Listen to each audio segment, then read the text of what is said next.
ನಮ್ಮ ಮುಂದಿನ ಟಾಪಿಕ್ ಏನಿದೆ, ಜಂತುನಾಶಕಗಳು ಮತ್ತು ಕರುಗಳಲ್ಲಿ ಅವುಗಳ ಬಳಕೆ.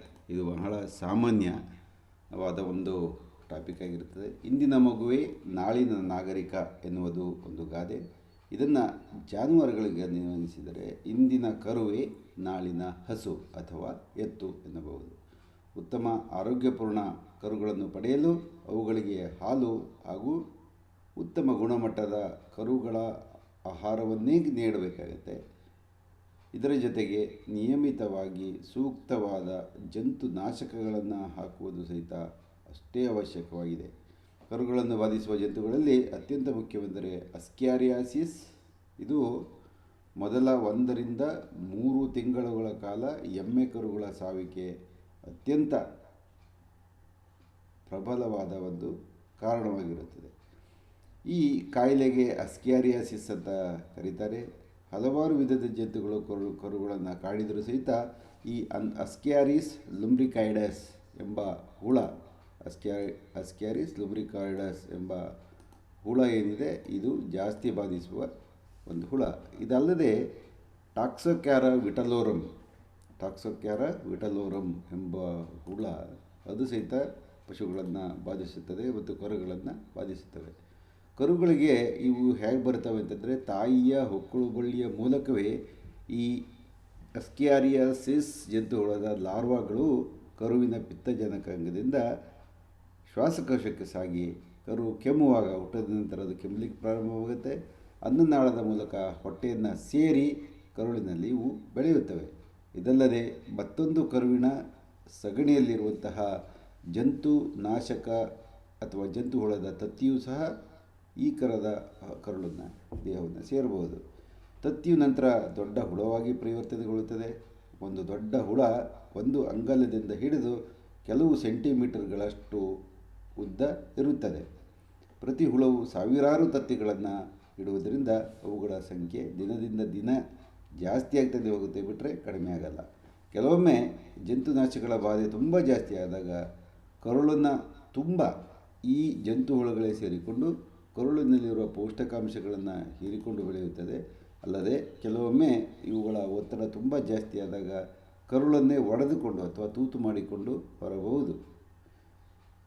ಇಷ್ಟು ದೊಡ್ಡ ಗಾತ್ರದಲ್ಲಿರುವಂತಹ ಈ ಸಣ್ಣ ಹುಳದ ಕರುಗಳು, ಇದರ ಲಕ್ಷಣಗಳೇನು ಅಂತಂದರೆ, ಅವು ವಿಶೇಷವಾದ ಲಕ್ಷಣ ಅಂತಂದರೆ ಹಾಲು ಕುಡಿಯದೆ ಬೊಂಪಾಗಿ ನಿದ್ದುಕೊಂಡು ಬಿಡುವುದು, ಸಗಣಿ ಹಾಕಲು ಸ್ವಲ್ಪ ಕಷ್ಟ ಆಗೋದು, ಹೊಟ್ಟೆ ನೋವಿನಿಂದ ಒದ್ದಾಡೋದು, ಅಸಾಧ್ಯ ಹೊಟ್ಟೆ ನೋವಿನಿಂದ ಇತ್ಯಾದಿಗಳು ಕಂಡುಬರಬಹುದು.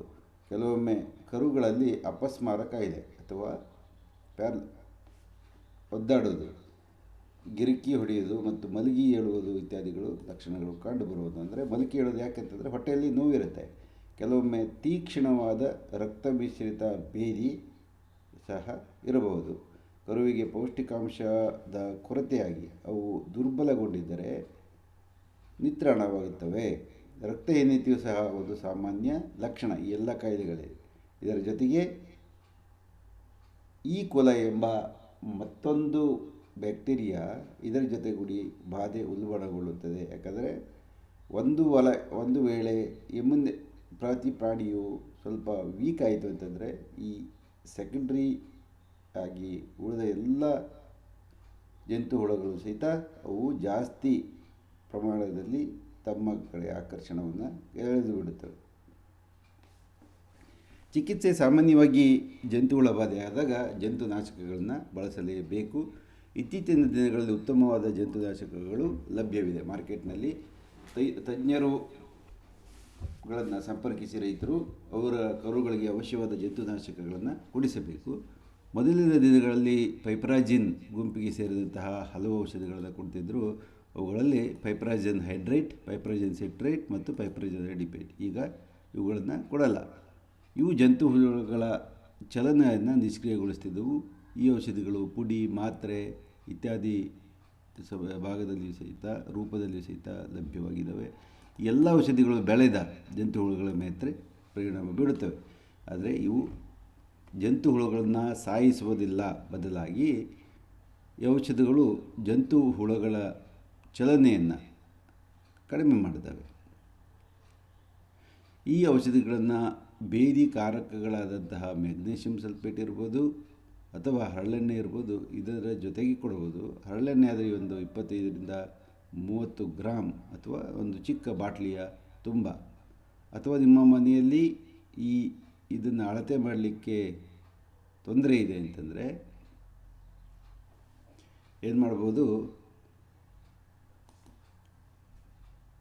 ಮಾರುಕಟ್ಟೆಯಲ್ಲಿ ಸಿದ್ಧಪಡಿಸಿದಂತಹ ಔಷಧಿಯನ್ನು ಬರೆದುಕೊಳ್ಬೋದು.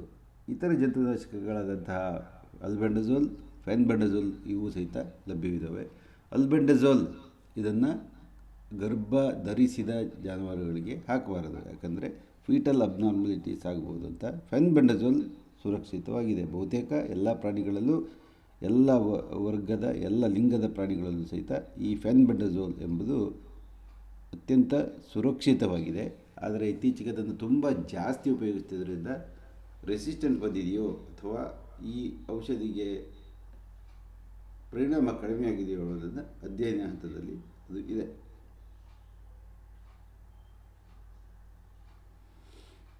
ಸಾಮಾನ್ಯವಾಗಿ ಒಂದು ಸಲ ಜಂತು ಔಷಧ ಹಾಕಿದರೆ 21 ದಿನ ಬಿಟ್ಟು ಮತ್ತೊಂದು ಸಲ ಪುನರಾವರ್ತಿಸಬೇಕು. ಯಾಕಂದರೆ ಈ life cycle of most of the worms is in the range of 14 days.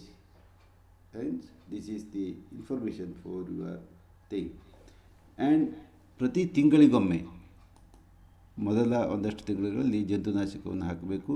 ಮತ್ತು ಆಲ್ ಆರ್ ನನ್ ಫಿನಮಿನ್ ಮಾಡಬೇಕು. ಎಲ್ಲ ಕರುಗಳಿಗೂ ಹಾಕಬೇಕು, ಜಾನುವಾರದಲ್ಲಿರುವ ಎಲ್ಲ ದನಗಳಿಗೂ ಹಾಕಬೇಕು. ಆಗ ಏನಾಗುತ್ತೆ ಅಂತಂದರೆ ಎಲ್ಲವೂ ಜೀರೋ ಆಗುತ್ತವೆ. ಅದರ್ವೈಸ್ ಯಾವುದೋ ಒಂದು ಜಾನುವಾರಿಗೆ ತೊಂದರೆ ಇದ್ದರೆ ಸಹಿತ ಅದು ಅನೇಕ ಜಾನುವಾರುಗಳಿಗೆ ಈ ತೊಂದರೆಯನ್ನು ವರ್ಗಾಯಿಸುವ ಒಂದು ಸಾಧ್ಯತೆ ಇದೆ. ಪಶುಪಾಲಕರು ಕೆಲವು ಅಂಶಗಳನ್ನು ಗಮನಿಸುವುದು ಒಳಿತು. ಕರುಗಳಲ್ಲಿ ಉಪಯೋಗಿಸುವ ಬಹಳಷ್ಟು ಜಂತುನಾಶಕಗಳು ಸುರಕ್ಷಿತವಾದರೂ ಸಹಿತ ಅವುಗಳ ಬಳಕೆ ಬಗ್ಗೆ ತಜ್ಞ ಪಶುವೈದ್ಯರ ಸಲಹೆ ಪಡೆಯಬೇಕು. ಔಷಧಿ ಅಂಗಡಿಗಳಲ್ಲಿ ಈ ಜಂತುನಾಶಕ ಸಿಗತ್ತೆ ಅಂತ ನೀವೇ ಖರೀದಿ ಮಾಡಿ ಹಾಕೋದು ಒಳ್ಳೆಯದಲ್ಲ. ಮನುಷ್ಯರಲ್ಲಿ ಬಳಸುವ ಜಂತುನಾಶಕಗಳನ್ನು ಇಲ್ಲಿ ಬಳಸದೇ ಇರುವುದು ಒಳ್ಳೆಯದು. ಯಾಕಂದರೆ ಮನುಷ್ಯರ ಡೋಸೇಜಿಗೆ, ಕ್ಯಾಟಲ್ಗಳ ಡೋಸೇಜಿಗೆ ಇತ್ಯಾದಿಗಳು ಬಹಳವಾದ ಒಂದು ವ್ಯತ್ಯಾಸ ಇದೆ. ಅದೇ ಔಷಧಕ್ಕೆ ಪಶು ಔಷಧಿ ಆದರೆ ಒಂದಿಷ್ಟು ಕಡಿಮೆ ಪ್ರಮಾಣದಲ್ಲಿ ತೆಗೆದುಕೊಳ್ಬೋದು. ಜಾನುವಾರುಗಳ ಔಷಧಿಯಾದ ಕಾರಣ ಇದನ್ನು ನೀವು ತಜ್ಞ ಪಶುವೈದ್ಯರ ಹತ್ತಿರ ಪರೀಕ್ಷಿಸಿ ತೆಗೆದುಕೊಳ್ಳಬೇಕು, ಜಾನುವಾರುಗಳಿಗೆ ಹಾಕಬೇಕು. ಕರುಗಳಲ್ಲಿ ಇನ್ನೂ ಹಲವಾರು ಕಾಯಿಲೆಗಳು ಬರುತ್ತಿದ್ದು ಅವೆಲ್ಲವೂ ಜಂತುನಾಶಕವೇ ಮದ್ದಲ್ಲ. ಅನೇಕರು ಏನು ಹೇಳ್ತಾರೆ, ಕರು ಮೇವು ತಿನ್ನೋದು ಬಿಟ್ಬಿಡ್ತಂದ್ರೆ ಸಹಿತ ಜಂತುನಾಶಕ ಹಾಕಬೇಕು ಅಂತ. ಆ ರೀತಿ ಏನೂ ಇಲ್ಲ. ಎಲ್ಲವನ್ನು ಸರಿಯಾಗಿ ಗಮನಿಸಿಕೊಂಡು ಇಂದಿನ ಕರುವೇ ನಾಳಿನ ಹಸು ಅಥವಾ ಎತ್ತು ಎಂಬ ಮಾತಕವನ್ನು ಸಾರ್ಥಕ ಮಾಡಬೇಕು. ಅಸ್ಕ್ಯಾರಿಯಸ್ ಲುಂಬ್ರಿಕಾಯ್ಡಿಸ್ ಎನ್ನುವುದು ಈ ರೀತಿ ಉದ್ದದ ದುಂಡು ಹುಳ. ಆರೋಗ್ಯಪೂರ್ಣ ಎಮ್ಮೆ ಕರು ಹೇಗೆ ತುಂಬ ಆರೋಗ್ಯಪೂರ್ಣವಾಗಿದೆ ಎಂಬುದನ್ನು ಇಲ್ಲಿ ಗಮನಿಸಬೇಕು. ಅನಾರೋಗ್ಯ ಪೀಡಿತ ಕರು ಯಾವಾಗಲೂ ಸದಾ ಒಬ್ಬಾಗಿರುತ್ತದೆ. ಕರುಳಿನಲ್ಲಿರುವಂತಹ ಜಂತುಗಳು ಮತ್ತು ಅನಾರೋಗ್ಯಪೂರ್ಣದ ಅಥವಾ ಜಂತು ಹುಳುಗಳ ಬಾಧೆಯಿಂದ ಬಳಲುವ ಬಡಕಲಾದಂತಹ ಎಮ್ಮೆ ಕರವನ್ನು ನಾವು ನೋಡಬಹುದು.